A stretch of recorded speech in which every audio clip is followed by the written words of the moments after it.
I came home on a Tuesday tired and sweaty, thinking about leftover meatloaf and maybe half a beer on the porch. But instead of peace, I found three guys digging post holes right in what used to be my hydrangea bed. Not near it, not close to it. In it. They were 3 feet into my yard like they were planting a flag on the moon. And standing there, hands on hips, sunglasses on, even though the sun had already dropped, was my neighbor. But let's call him something else. Grant Holloway, tech consultant, drives a matte black Tesla and talks about asset positioning at block parties. He didn't even look surprised to see me. I walked up slow because I honestly thought there had to be some mistake. You don't just wake up one day and annex someone's yard. That's not suburban life, that's international diplomacy. Hey, I said, trying to keep my voice level, why are they digging in my yard? He smiled. Not a friendly smile. The kind that stretches but never quite reaches his eyes. Oh, that's actually not your yard, he said, tapping a rolled-up set of papers against his palm. Survey came back last week. Turns out the original markers were off. We're just correcting it. Correcting it. Like my flower bed was a typo. Now here's the thing. Grant had moved in about 6 months earlier. Bought the biggest house on the block, this sleek, over-designed glass and steel thing that looked like it belonged in downtown Seattle, not in a sleepy neighborhood in Ohio. The rest of us had brick colonials and vinyl siding. Grant had floor-to-ceiling windows and landscape lighting that looked like an airport runway. He'd been upgrading nonstop, new retaining walls, an expanded driveway, and oversized deck security cameras on every corner like he was protecting state secrets.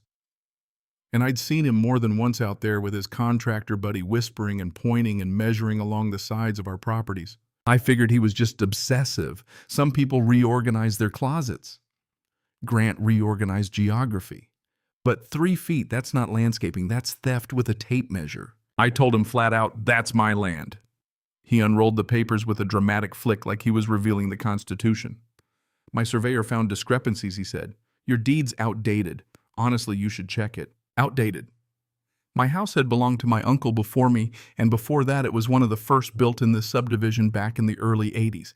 The property lines hadn't magically drifted like tectonic plates, but Grant kept talking smooth and rehearsed. We've actually maintained this strip for years, lawn care, hedge trimming.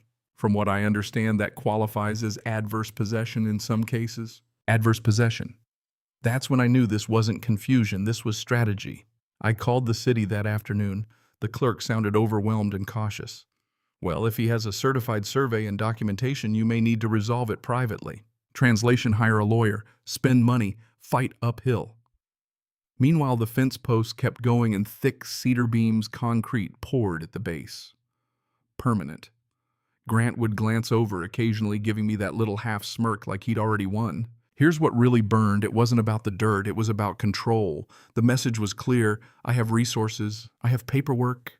I can move boundaries and you can't stop me. And I'll admit it, for a couple of days I felt small. Like maybe I'd missed something. Maybe there was a technicality buried in old documents. Maybe I was the one behind. Then Saturday morning I went down into my basement looking for something completely unrelated, like a box of old tax returns. And that's when I saw it. The filing cabinet I'd never bothered to go through. It had belonged to my uncle, who, fun fact, had been a civil engineer for the county during the original development of our subdivision. Music. I just stood there staring at it, because suddenly I remembered something he used to say at cookouts when people complained about drainage issues. He'd laugh and say, "This whole street only works because of what you can't see." I pulled open the drawer: blueprints, road maps, development agreements, drainage schematics with hand annotations in red ink. And there it was, a master stormwater map for the entire neighborhood. I laid it out across my workbench and followed the contour music lines with my finger. Our street sat on a natural slope. Water moved from the north down through a controlled runoff channel that music cut directly across the side of my lot and the 3-foot strip Grant had just claimed. It sat right, music, on top of a designated drainage easement. Not decorative, not optional, legally protected. I leaned back in my chair and actually laughed, not because it was funny, but because it was poetic. Grant thought he'd music optimized his lot layout, but he'd actually built into the one part of the property the city would defend like Fort Knox. And it got worse for him. According to the development music agreement, every structure, fences included, had to maintain specific setbacks from that drainage line. And I knew because I had watched his renovation music circus for months that his oversized deck and that garage expansion were pushing limits already. He hadn't just nudged music a boundary. He'd built his dream upgrades on top of flood control land. I sat there in that dusty basement blueprint under my hands, and for the first time all week, I didn't feel small. I felt patient. And patience in situations like this is dangerous. All right, let's pause the movie for a second because this is where most people mess up. When someone shows up with a stamped survey and a confident voice, your brain goes straight into defense mode. You think they must know something I don't. That's exactly what Grant was counting on. According to standard procedure, when a property line is disputed, nothing changes physically until it's verified through municipal records. Sometimes even a resurvey ordered by the city. You don't just pour concrete and dare your neighbor to catch up. That's not how it's supposed to work. From a legal perspective, an easement, especially a drainage easement, is an optional space. It's protected because it serves the whole community. You build on it, you're not just messing with one neighbor, you're interfering with infrastructure, and cities take that personally. Now, psychologically, this is a classic power move. This is a psychological trap. Overwhelm the other person with paperwork, move fast, create permanence. Once posts are in concrete, most people back down because undoing feels bigger than preventing. It's intimidation disguised as official process. Grant wasn't confused. He was banking on me folding. And here's the thing. People who rely on dominance usually assume you won't dig deeper. He underestimated how deep my basement filing cabinet went. So Monday morning rolled around, and instead of marching over to argue with Grant again, which is exactly what he expected, I made 3 phone calls. Not emotional ones. Not dramatic. Calm, measured, surgical. First call was to the city engineering department. I didn't rant, I didn't accuse. I just said, hey, I believe there may be construction taking place on top of a recorded drainage easement tied to subdivision phase 1 filed 1982. I have the original development schematics if that helps. Silence on the other end, then typing, lots of typing. Second call went to the county flood control office. Same tone, just looking for clarification. I may be mistaken, but it appears a fence and elevated deck expansion are inside the setback requirement. Third call, environmental compliance. Because once you mention altered water flow that wakes people up, by noon, there were 2 white municipal trucks parked in front of our houses. And let me tell you something, nothing drains arrogance faster than a clipboard with a government logo on it. Grant came out confident at first, sunglasses on casual stance. He thought this was another paperwork flex. He even laughed a little when he saw me standing by my mailbox like I'd called in a noise complaint. Then the inspectors started measuring. They didn't talk much, just quiet, methodical tape pulls, laser-level checks. One of them unfolded a copy of the same drainage map I had in my basement. Grant's smile faded slowly.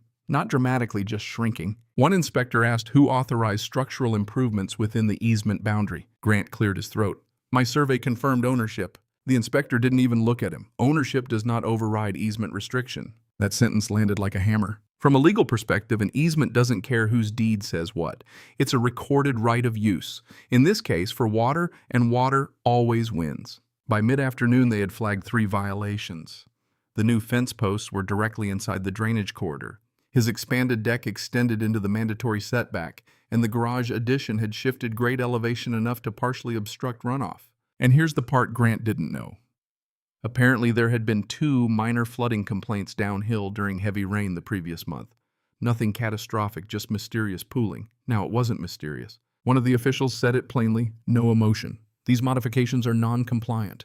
Construction must cease immediately. Just like that, the workers packed up within the hour. Wet concrete left unfinished. Fence panels stacked uselessly on the lawn. Grant tried to pivot.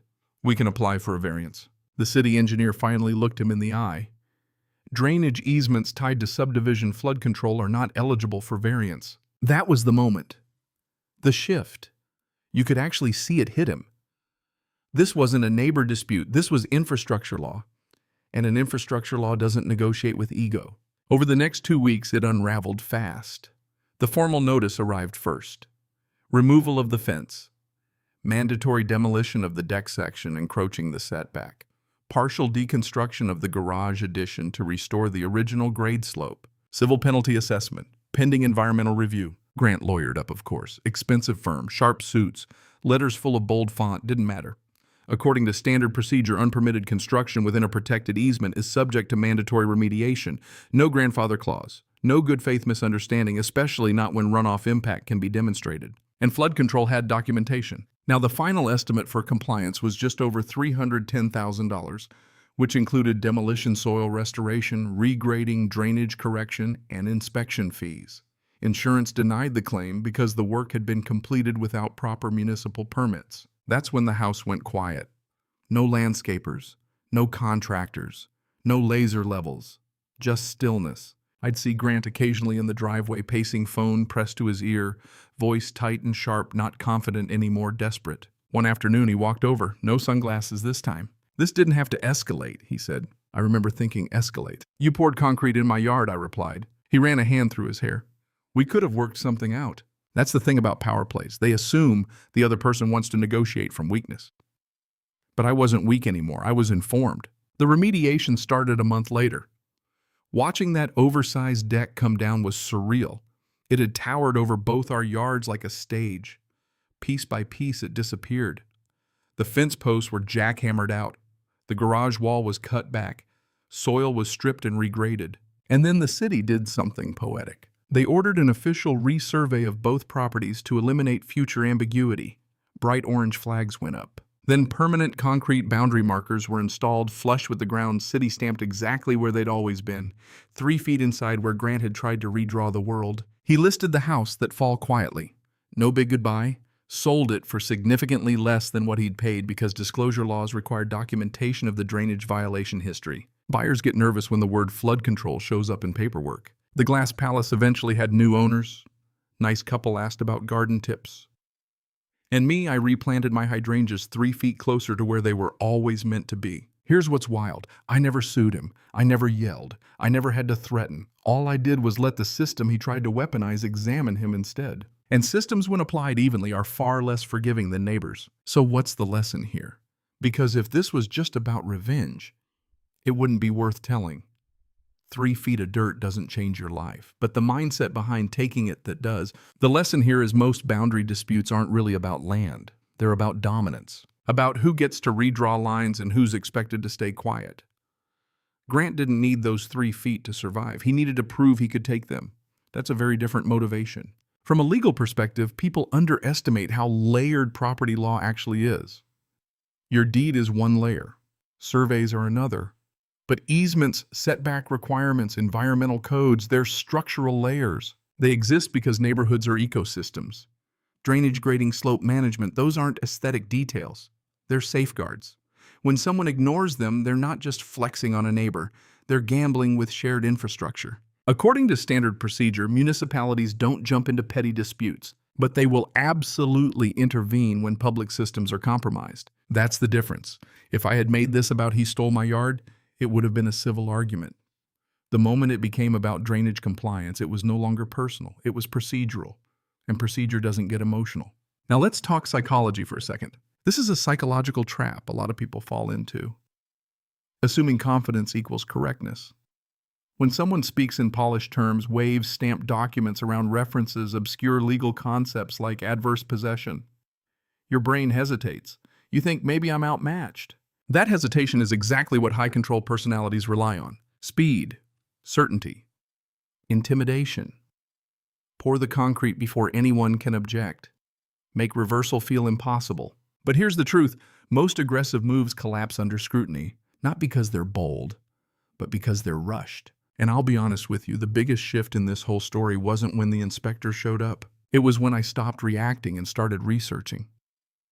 That quiet pivot from anger to information that's power. I didn't outspend him. I didn't outshout him. I outdrew him. And that matters in HOA communities, especially if you live under a homeowners association or even just municipal zoning. Understand this: rules can feel annoying, restrictive, bureaucratic, but they're neutral tools. They protect you just as much as they can be used against you. The key is knowing them well enough to recognize when someone is bluffing. The lesson here is not get revenge, it's get informed.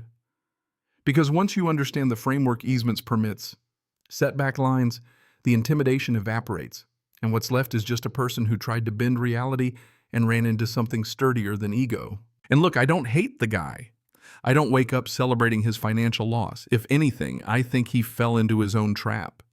When your identity is built around control and optimization, you start believing everything is negotiable. but some systems aren't designed to bend. Flood control law doesn't care how sleek your house looks. So if you're watching this and dealing with a boundary issue, an HOA conflict, or a neighbor who moves fast and talks faster, slow down. Pull records. Ask questions. Don't escalate emotionally. Escalate procedurally. Because sometimes justice doesn't show up loud.